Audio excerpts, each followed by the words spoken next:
Vaivute Foundation around the philosophical view that we need to help communities following footsteps that President Wedu, Dr. Idi Mnangagwa, as he says, leave no place, leave no one behind. So as MP, I thought maybe the Garcia Foundation is just to help my communities, those who are who are now very vulnerable. The Second Republic, one who are talking about MP. The program there, they could identify BP, diabetes, my families are almost each family, you are bound to find them one or two and then that problem. So I mean, my program, I identified the budget report every ward. Right now, to go average at 2020 every 3 months. To Maroka Tendera, 5 years, still more Second Republic, the program adopting North. We leave no place, no one behind, and the sugar. We told them a tablets out because one work with them, share marriage, so no program at now Manyama communities, one work with Tambira, one work with Rukiva. No, she turned out today, Jaramba Sakadaiso, she tells the Ramashoka president, they teach family communities. 14 administrative wards in Munum constitutions, but my wards are never councillors, my proper ones are at 12. SR 12, you are almost 2020 every 3 months. I don't know what next ward. So far, we've covered 7 wards. I don't know 5 wards, including by next week. I don't know to Mishonga, Doma Miraka constituency.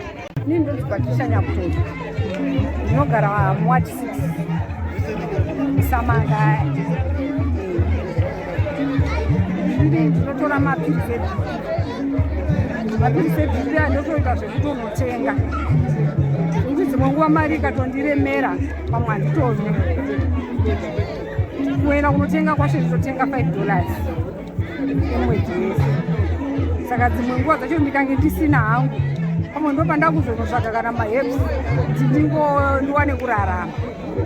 Saka izvozvi pari zvino handitorina. Saka muri kunzwa sei nekuuya kwechirongwa ichi?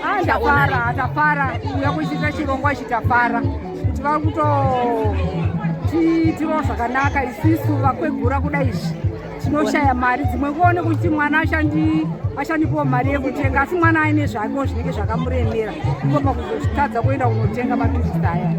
Zita rangu rinonzi Charity Mandirawe. Mune makore mangani? 82. Ndinogara mubhuku raMaunzi wada asi ndinotenga ndega mapirizi acho.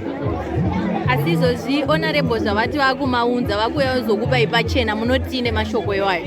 Ndinototenda dai wakanga wakundipawo mushonga wandinodonhedzera ndinodonhedzera wakaita wemvura pamwedzi ndinodonhedzera mangwanani manheru mangwanani namara kufa kwangu ndikangoashaya kwazinobva andouita Alright, pari zvino muri kutenga mari iyi mushonga uyu?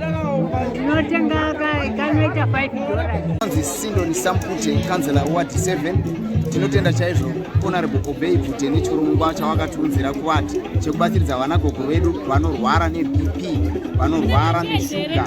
Saka vakatibatsiridzawo madzimai echikuru aya nemadzibaba acho pamwe chete vakapiwa vari 20 mapirizi ekuti vanwe yemwedzi mitatu pamunhu mumwe chete. Tinofara chaizvo, tinotenda naizvozvo nekuti mhuri yedu yabva yararamawo, vanagogo vedu vabva vararamawo mazuva akada kuti wandei. Tinotenda chaizvo masvita